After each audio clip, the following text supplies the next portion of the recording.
समधिनिए जवन चाही सुना अगुआ मान बटे के अरमान समधिनिए जवन चाही।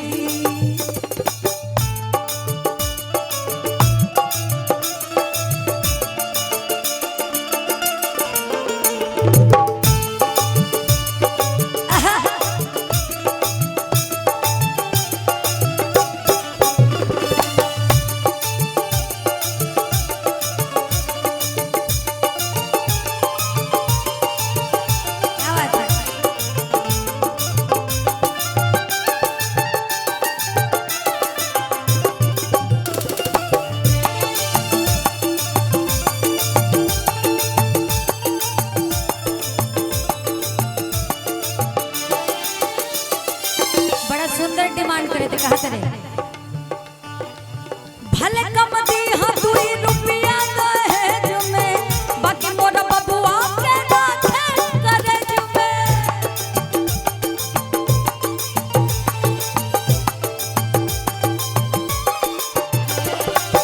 भले कम दी हाँ 2 रुपया दहेज में बाकी मोर बबुआ के राखे करेज में बाकी मोर बबुआ बाकी मोरा बबुआ के राखे करेज में। अच्छा करेज में कैसे हो उनका रूप रूपवान चाही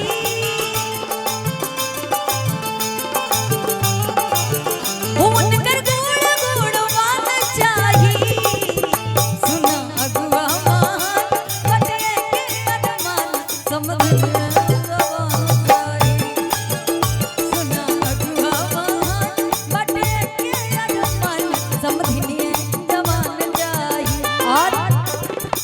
राजू भैया जब समधी पहुंचे अपने समधी के घर तो कहते हैं क्या जब समधी को देखा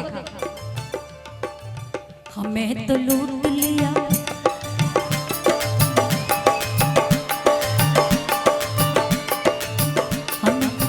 हमें तो लूट लिया मिलके हुस्न वालों ने।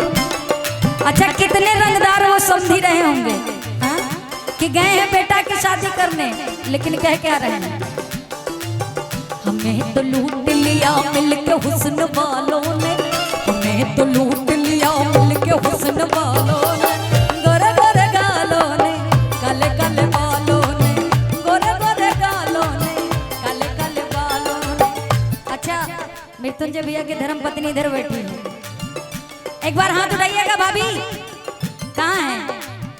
हमें तो लूट लिया मिलके हुस्न वालों ने हमें तो लूट लिया मिलके हुस्न वालों ने। गोरे गोरे गालों ने काले काले बालों ने गोरे गोरे गालों ने काले काले बालों ने सुना अगुआ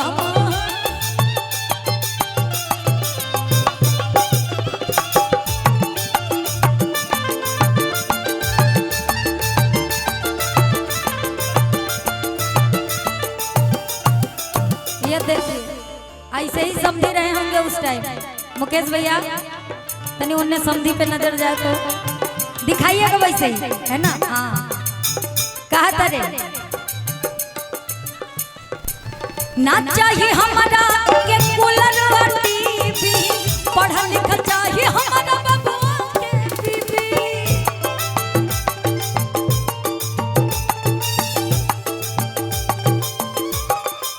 अच्छा ये बताओ ये तीनों तरफ का एक लोग उधर हो जाओ एक समधन उधर चली जाओ एक समधन इधर रहो एक लोग उधर हो जाओ। लेकिन अगुआ भी बड़ा चालाक होता है। राजू भैया अगुआ क्या जवाब देता है कि हमको पहले नहीं पता था कि आपका ऐसा ऐसा डिमांड होगा कि आपको दहेज नहीं चाहिए लेकिन समधिन चाहिए। अगुआ ने क्या जवाब दिया तुम तो धोखेबाज हो वादा करके भूल जाते हो तुम तो धोखेबाज हो वादा करके भूल जाते हो। रोज रोज तुम जो सनम ऐसा करोगे रोज रोज तुम जो सनम ऐसा करोगे और हम जो रूठ जाएंगे तो हाथ मलोगे। समधी भी कहने लगा कि देखिए अगुआ जी अच्छा मिजाज बना था, कहने लगा कि देखो हमको क्या पता था कि हमारे बेटे के ससुराल में इतनी सुंदर सुंदर समधिन मिल जाएंगे। उधर बोलिए ना भाई, वो एंकर साहब है उनको बोलिए। कहने लगे क्या, तुम भी बड़े चालाक हो, मुस्कुरा के दिल जलाते हो।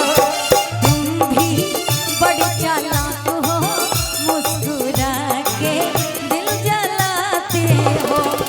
रोज रोज तुम जो सनम ऐसा करोगे, अरे रोज रोज तुम जो सनम ऐसा करोगे, हम जब उठ जाएंगे तो हाथ मलोगे।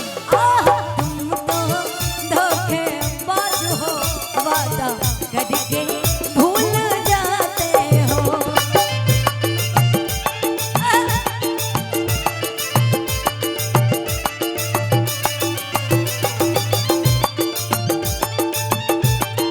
जिया जिया कहने लगे समधी, सुना ना चाहिए हमारा के कूलर टीवी, पढ़ा लिखा चाहिए हमारा बबुआ के बीबी।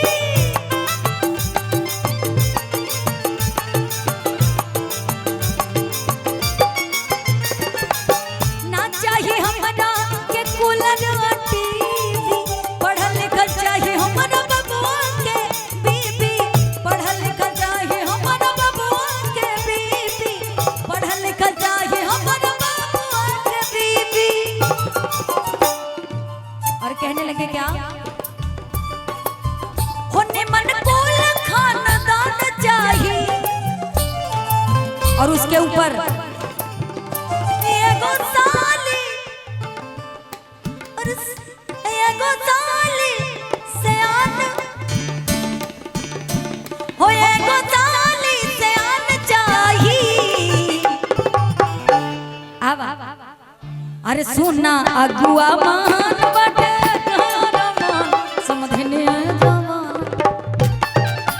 सुना अगुआ मान बटे के अरमान, समझने जवान चाहिए। सुना अगुआ मान बटे के अरमान, समझने जवान चाहिए। सुना अगुआ मान बटे के अरमान, समझने जवान चाहिए। सुना अगुआ मान बटे के अरमान, समझने जवान चाहिए। अगुआ मान बटे के अरमान, समझने जवान चाहिए। सुना अगुआ मान बटे के अरमान, समझने जवान चाहिए। हो समझने और जवान चाहिए।